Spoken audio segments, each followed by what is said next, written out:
Welcome to Equal Entertainment. I'm Tracy E. Gilchrist. The waves are rising in anticipation for the release of The Little Mermaid. Halle Bailey is making history as a Black actor playing Ariel, and she's backed by an all-star cast.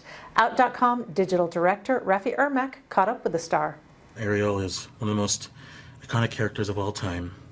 So did you ever, in your wildest dreams, think you'd be embodying her on screen? And what was it like preparing, especially like, there must be some kind of pressure, I don't know. Yes. So.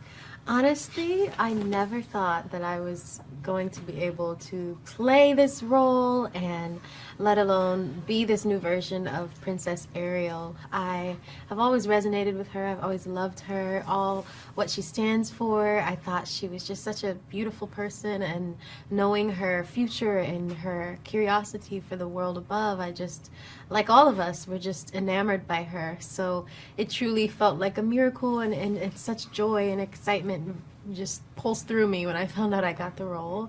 And in terms of preparation, it was just a lot of hard work with stunts and mermaid training and just really trying to embody the epitome of who she is, and her purity and her innocence and her soul, but her strength and bravery at the same time. So it was a beautiful thing to try and play. It's tough to ignore the impact Taylor Swift's Eras tour has had, and the tour is tracking to be one of the highest grossing tours of all time. That's also pushing Swift to become a member of the Billionaires Club. The tour is expected to boost her by about $500 million. Her prior net worth was estimated to be about $570 million. The tour is also making big money for host cities, which are collectively enjoying millions of extra dollars through food sales, hotel bookings, and transportation. And the tour will make even more money when Swift takes it internationally. The Advocate Channel, Equal Pride, and Out Magazine are joining with iHeartMedia and Procter & Gamble for Can't Cancel Pride. It's one of the biggest Pride celebrations online, and the Advocate Channel is the official streaming partner. The celebration kicked off at New York's Club Nebula for the Out.com digital cover release party and the announcement of the full lineup of performers. The Advocate Channel's Stephen Walker caught up with artist and digital creator, Boy Radio, and Out Magazine editor-in-chief Daniel Reynolds on the red carpet. Why can't we cancel Pride? Why can't we cancel Pride? Because Pride is every day. There's no way you can cancel Pride. If you cancel Pride, then you're canceling the years that we've put in the work of finding our courage, finding our passion. If you cancel Pride because of the external, arguments and situations that are happening in this country, then we're giving in to the whole silence equals death initiative. And to be honest with you, we're not going to be silent. And you can try and cancel Pride all you want, but it's never going to stop. Even if we are silent, even if you do cancel Pride, even if you cancel every Pride event that happens in the world, we're still going to have Pride. I have Pride for myself, and that's a Pride.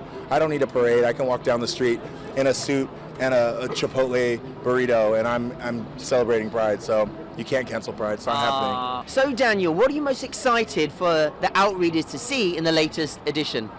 Oh my gosh, well, our cover star, Kim Petras, is so exciting. We've been wanting to work with her forever on an Out cover, so just to feature her in this amazing moment after she made trans history at the Grammys.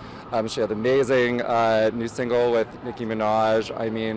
It can't be Hot Girl Summer without Kim Petras, and we were so excited to be a part of her journey.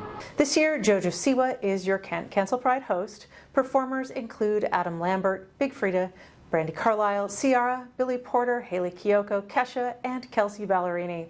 During the event, Brandi Carlile will also receive the Elton John Impact Award.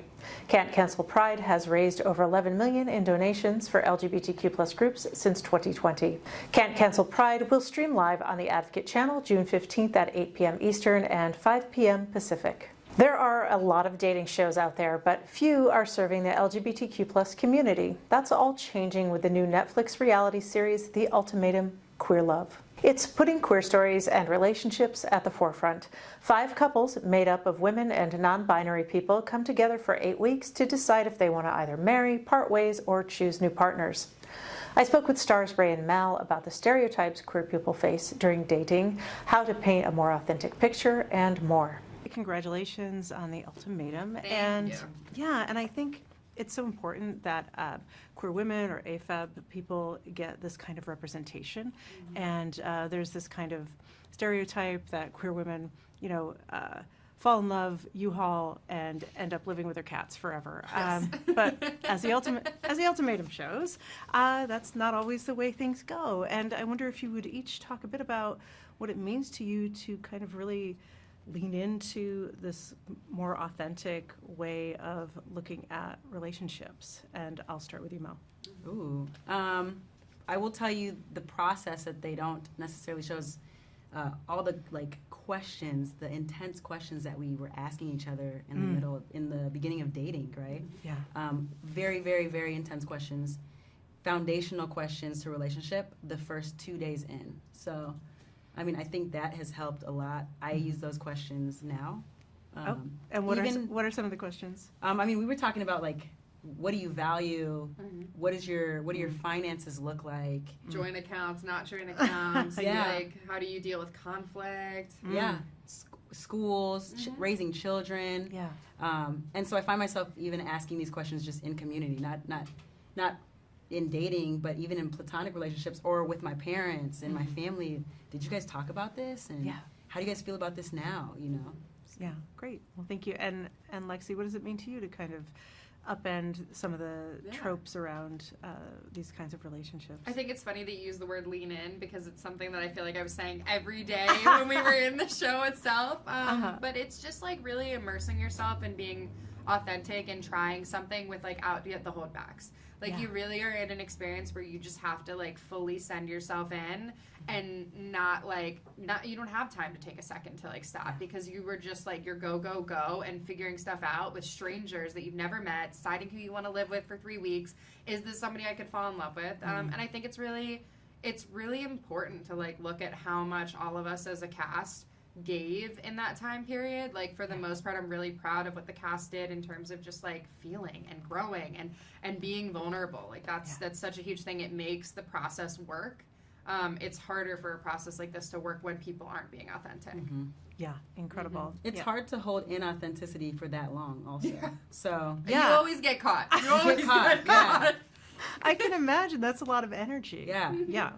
Well, I wondered for either of you, was there ever a moment where you just wanted to bail on the situation? And if so, what was the inciting factor? Yeah, I mean, you go in, I have this amazing experience with Lexi, right? And then I switch back to my partner who I came here with, and I'm like, this is what I'm focused on. And you build up in your mind what it's going to be like when you switch back. You fantasize about what it's going to be like to be reunited with your person.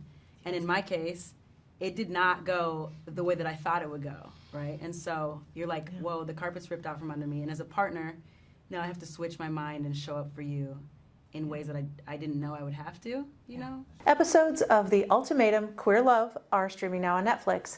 We'll have more interviews from the cast and host coming up on Equal Entertainment. Lastly today, we are getting our first look at The Color Purple movie. This is a musical reboot of the 1985 film classic, which was nominated for 11 Academy Awards. The film, based on the novel by Alice Walker, follows the lives and struggles of Black women living in the South in the early 1900s. The movie was adapted into a musical in 2004, and the new film will be based on the Broadway musical. Little Mermaid star Halle Bailey and Fantasia Barrino are among the stars in the new film, along with Danielle Brooks and Coleman Domingo. This is Barrino's first major motion picture. She won American Idol back in 2004. The Color Purple is expected to hit theaters on Christmas Day. That's all the time we have for today. We're advocating for all with our coverage and content. You can visit us on the Advocate Channel YouTube page for more full interviews and Hollywood headlines. I'm Tracy E. Gilchrist, and that's what's happening in entertainment.